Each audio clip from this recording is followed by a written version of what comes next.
ഇതിൻ്റെ ആരംഭം ഞാനൊന്ന് സൂചിപ്പിക്കാം. ഇവിടെ തിരുവനന്തപുരത്ത് വലിയ ഓണാഘോഷങ്ങളൊന്നും ഇല്ല എന്ന് പറഞ്ഞപ്പോൾ ഞാൻ ഓഫീസിലേക്ക് വന്നതാണ്. അപ്പോൾ ഓഫീസിലെ ടീം എല്ലാം കുറച്ച് നിരാശയിലായിരുന്നു. പക്ഷെ അവർ എന്നോട് വന്ന് പറഞ്ഞു, രാജു നമുക്ക് എന്തുകൊണ്ട് ഈ ഓണാഘോഷം ഏറ്റെടുത്തുകൂടാ? അപ്പോൾ ഞാൻ പറഞ്ഞു, ഇതിന് പൈസ മാത്രം പോരാ, മറ്റേത് ടൂറിസമാണ് നടത്താറ്. അപ്പോൾ സർക്കാരിൻ്റെ വലിയൊരു സെറ്റപ്പ് നമ്മുടെ കൂടെ ഉണ്ടാവും. അപ്പം എങ്ങനെ നടത്തുക എന്നുള്ളത് ചോദിച്ചു. അപ്പോഴാണ് ഉണ്ണി ഫോൺ വിളിക്കുന്നത്. കൊടിയോർ ഞങ്ങൾ പരസ്യം മാത്രമല്ല, ഞങ്ങൾ കോൺക്ലേവ് നടത്താറുണ്ട്, പിന്നെ കൾച്ചറൽ ഷോസ് നടത്താറുണ്ട്, എക്സ്പോസ് നടത്താറുണ്ട്. അപ്പോൾ പുള്ളി പറഞ്ഞു, എന്നൊരു കഞ്ചി ഫ്രാങ്ക് സാറിനെ ഒന്ന് പോയി കാണും. അങ്ങനെ അപ്പം തന്നെ ഞാൻ പോയി ഫ്രാങ്ക് സാറിനെ കണ്ടു, കാര്യം അവതരിപ്പിച്ചു. പുള്ളി ഉടനെ തന്നെ സിന്ധു മാമിനെ വിളിച്ചു, വേറെ 1-2 സീനിയേഴ്സിനെ വിളിച്ചു. ഒരു അരമണിക്കൂറിനുള്ളിൽ പുള്ളി പറഞ്ഞു, പ്രിൻസിപ്പലി നമുക്ക് മുന്നോട്ട് പോകാം. അങ്ങനെയാണ് ഒരു 10 ദിവസം മുമ്പ് ആരംഭിച്ചതാണ്. എല്ലാവരും കൂടി പിറ്റേ ദിവസം മുതൽ ഏതാണ്ട് 24 മണിക്കൂർ തന്നെ പറയാം വർക്ക് ചെയ്തു, ടീമുകളുണ്ടാക്കി. ഏതാണ്ട് ഒരു 70% കാര്യപ്രാപ്തി കിട്ടി ഇന്ന് വരെ. ഒരുപാട് കലാപരിപാടികളും, കാരണം നമുക്കൊരു ഉദ്ദേശം ഉണ്ടായിരുന്നു, എല്ലാവരെയും കൂടെ ഒരു ഇൻക്ലൂസീവായിട്ട് വേണം ഇത് ചെയ്യാൻ എന്നുള്ളൊരു കാര്യം ഉണ്ടായിരുന്നു. അപ്പോൾ കുട്ടികൾ വേണം, കലാകാരന്മാർ വേണം, റെസിഡൻഷ്യൽ അസോസിയേറ്റ്സ് വേണം, പിന്നെ തൊഴിലാളികൾ വേണം. അപ്പം അങ്ങനെയൊക്കെ ഡിസൈൻ ചെയ്ത് വന്നു കഴിഞ്ഞപ്പോൾ കുറച്ച് പേര് പറഞ്ഞു, ഞങ്ങൾക്കിത് അറിയില്ലായിരുന്നു. അപ്പോഴാണ് ഫ്രാങ്ക് സാറ് പറയുന്നത്, നമുക്കൊരു പ്രസ് മീറ്റ് വെച്ചിട്ട് പത്രങ്ങളിലൂടെയും മാധ്യമങ്ങളിലും കൂടിയും ഇത് അറിയിക്കാമെന്നൊരു അഭിപ്രായം വന്നു. അന്ന് നീട്ടേണ്ട ഇന്ന് തന്നെ ആവാമെന്ന് പറഞ്ഞിട്ടാണ് അങ്ങനെ ഒരു ഷോർട്ട് ടൈമിൽ ഇത് വെച്ചത്. എനിക്ക് ആകെ റിക്വസ്റ്റ് ചെയ്യേണ്ടത് എന്താണെന്ന് വെച്ച് കഴിഞ്ഞാൽ, ഇപ്പോൾ മാധ്യമങ്ങളാണ്, ഏഷ്യാനെറ്റ് ന്യൂസ് മാധ്യമമാണ്. സാങ്കേതികമായിട്ട് നിങ്ങൾക്ക് എന്തെങ്കിലും ബുദ്ധിമുട്ടുണ്ടെങ്കിൽ എൻ്റെയോ ഏഷ്യാനെറ്റ് ന്യൂസിൻ്റെയോ പേര് ഇടണമെന്നില്ല. ഇതിൻ്റെ പേര് തന്നെ ഓണക്കൂട്ടായ്മയാണ്.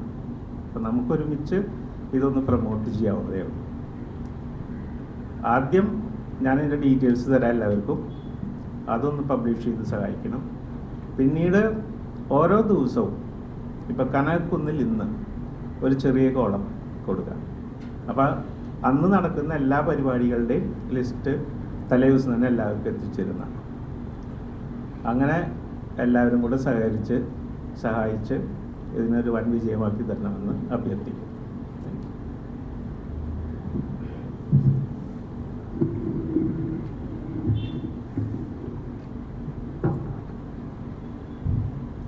രാജു പറഞ്ഞതുപോലെ ഇതങ്ങനെ ഒരുപാട് പ്ലാൻ ചെയ്ത് ഒരുപാട് കാലമെടുത്ത് പ്ലാൻ ചെയ്തതല്ല. ഇങ്ങനെ ഇത് വന്നു. വയനാട്ടിലെ ദുരന്ത സംഭവങ്ങളുണ്ടായി.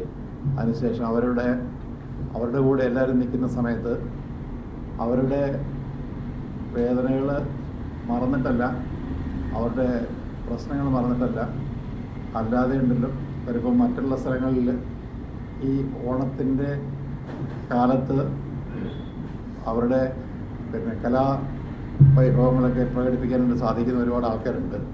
അവരതിങ്ങനെ കാലകാലമായിട്ട് ചെയ്തു പോന്നിരുന്നതാണ്. അപ്പോൾ അവർക്കൊരു വേദി എടുക്കുക. പിന്നെ ഒരു കേരളത്തിലാകെ എല്ലാം നശിച്ചുപോയി എന്നുള്ളൊരു ഫീലിംഗ് ഇല്ലാതെ ഉണ്ട്. ഒരു ഗ്ലൂമി അറ്റ്മോസ്ഫിയറിൽ ഓണം വെക്കുന്നതിന് പകരം നമ്മളുടെ കഴിവനുസരിച്ച് അതിൽ പങ്കെടുത്ത് ഒരു ഉണർവ് പകരാനായിട്ട് സാധിക്കുമെങ്കിൽ അത് നല്ലതാണെന്ന് തോന്നി. അങ്ങനെയാണ് രാജു എന്ന് പറഞ്ഞപ്പോഴേ പിന്നെ അധികം ആലോചിക്കാതെ നല്ല ഐഡിയ എന്ന് തോന്നി. രാജുവിനോട് ചോദിച്ചു, നഷ്ടം വന്നാൽ എത്ര വരെ എടുക്കാൻ തയ്യാറാണ്? ഞാൻ പറഞ്ഞു, ഞാൻ എത്ര വരെ എടുക്കാൻ തയ്യാറാണ്? പുള്ളി പറഞ്ഞു, പുള്ളി എത്ര വരെ എടുക്കാൻ തയ്യാറാണ്. പറഞ്ഞതിൻ്റെ ഗേറ്റ് കളക്ഷൻ്റെ പിന്നെ ഒരു ഭാഗം വയനാട്ടിലേക്ക് വേണ്ടിയിട്ട് ചീഫ് മിനിസ്റ്ററുടെ റിലീഫ് ഫണ്ടിലേക്ക് നമ്മൾ കൊടുക്കുന്നതാണ്. മറ്റുള്ളത് രാജു പറഞ്ഞ പോലെ എൻ്റെ ആർട്ടിസ്റ്റിന് അല്ല എല്ലാ വിഭാഗങ്ങളിൽപ്പെട്ട ആൾക്കാർക്ക് വന്ന് പങ്കെടുക്കാനും 10 ദിവസം ഓണത്തിൻ്റെ ആ കാലാവസ്ഥ അല്ലെങ്കിൽ ഓണത്തിൻ്റെ അറ്റ്മോസ്ഫിയർ മിസ് ചെയ്യാതെ 10 ദിവസം പോകത്തക്ക വിധത്തിൽ നന്നായിട്ട് ചെയ്യണമെന്ന് വിചാരിച്ചാണ് നമ്മളിത് ഓർഗനൈസ് ചെയ്യുന്നത്. അപ്പോൾ അതിൽ ഇത് ആളുകളുടെ ഇടയ്ക്ക് എത്തിക്കാനായിട്ടും ഇങ്ങനൊരു പരിപാടിയാണെങ്കിൽ എത്തിക്കാനായിട്ടും എല്ലാവരുടെയും സഹായം ഞങ്ങൾ അഭ്യർത്ഥിക്കുകയാണ്. Thank you.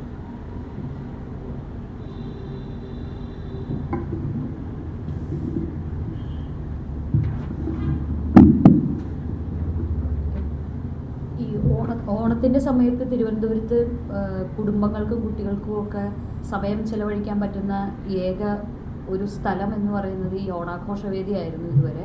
അപ്പം ഈ വർഷമായിട്ട് അത് ഇല്ലാതായി പോയി കഴിഞ്ഞു കഴിഞ്ഞാൽ ഒരു വലിയ ശൂന്യത ഈ പറയുന്ന എല്ലാവർക്കും നമുക്കടക്കം ഉണ്ടാകും. ലൈറ്റ് കണ്ടും ഈ സ്റ്റോളുകൾ സന്ദർശിച്ചും ഒക്കെ ഒരുപാട് സമയം ചെലവാക്കുന്നതാണ് ഈ തിരുവനന്തപുരത്തും പരിസരത്തും ഒക്കെയുള്ള സാധാരണക്കാരായ മനുഷ്യർ. അപ്പം നമ്മളിങ്ങനെ ഒരു കാര്യം, ഒരു ഓണക്കൂട്ടായ്മ നടത്തുകയാണെങ്കിൽ നമുക്ക് വയനാട്ടിലുള്ള നമ്മുടെ സഹോദരങ്ങൾക്ക് വേണ്ടിയിട്ട് ഇതിൻ്റെ ഒരു ഭാഗം നമ്മൾ CMDRFൽ കൊടുക്കുന്നുണ്ട്. അത് നമുക്ക് ഉറപ്പാക്കുകയും ചെയ്യാം. അതേസമയം ആളുകൾക്ക് അവരുടെ ജീവിതം മുന്നോട്ട് കൊണ്ടുപോകുന്നു എന്നുള്ളത് നമുക്കറിയാം. അപ്പോൾ അതിന് ഈ ചെറിയ ആഘോഷങ്ങളൊക്കെ നമുക്ക് മുടക്കാതെ കൊണ്ടുപോകേണ്ടതുണ്ട്. അപ്പോൾ സമയം ചെലവഴിക്കാൻ ഈ ആഘോഷങ്ങളെല്ലാം വരുമ്പോൾ ഒത്തുകൂടാനും ലൈറ്റ് കാണാനും എല്ലാം എല്ലാ തവണയും ഉള്ള അത്ര വിവിധ തരം വേദികൾ ഉണ്ടാവില്ലായിരിക്കാം. പക്ഷേ എന്നാലും നമുക്ക് ആവതുപോലെ നടത്താനുള്ള ഒരു അവസരമാണ് ഇത്. ഒരുപാട് ചെറിയ ചെറിയ കലാകാരന്മാർക്ക് വരുമാനം ഉണ്ടാകുന്ന ഒരു അവസരം കൂടിയാണ്. അപ്പോൾ അതും മുടങ്ങാതിരിക്കും. എല്ലാം കൊണ്ടും എല്ലാവരും ഇതിൽ സഹകരിക്കുകയും വന്നു കാണുകയും വാർത്ത കൊടുക്കുകയും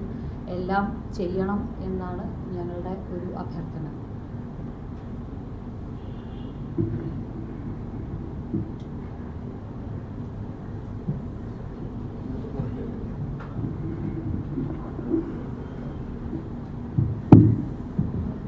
ആർക്കെങ്കിലും എന്തെങ്കിലും സംശയങ്ങളുണ്ടെങ്കിൽ ചോദിക്കാം. ഒരു കാര്യം കൂടെ ഒന്ന് ആഡ് ചെയ്തോട്ടെ. നമ്മളിത് ഇപ്പോൾ ഏഷ്യാനെറ്റ് ന്യൂസ് എന്ന് പറഞ്ഞ ഒരു പ്ലാറ്റ്ഫോം മാത്രമേ ഉള്ളൂ.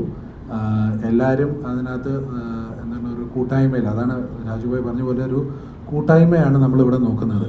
അതുകൊണ്ട് തന്നെ നോക്കുകയാണെങ്കിൽ ഏഷ്യാനെറ്റ് മെയിൻ ചാനൽ ഒരു ദിവസം പരിപാടി നടത്തുന്നുണ്ട്, കൈരളി TV നടത്തുന്നുണ്ട്, ACV നടത്തുന്നുണ്ട്. ഇങ്ങനെ കുറേ എന്താണ് പറയുക ഒരു mix and match of programmes ആയിട്ട് വരുന്നുണ്ട്. അപ്പോൾ അതും കൂടെ ഒന്ന് നിങ്ങൾ നോക്കുക. ആർക്കെങ്കിലും എന്തെങ്കിലും ഡൗട്ട് ഉണ്ടെങ്കിൽ ഒന്ന് ചോദിക്കാം.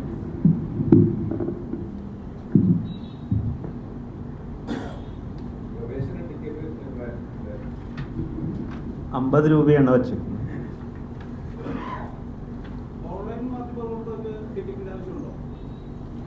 കേട്ടില്ല.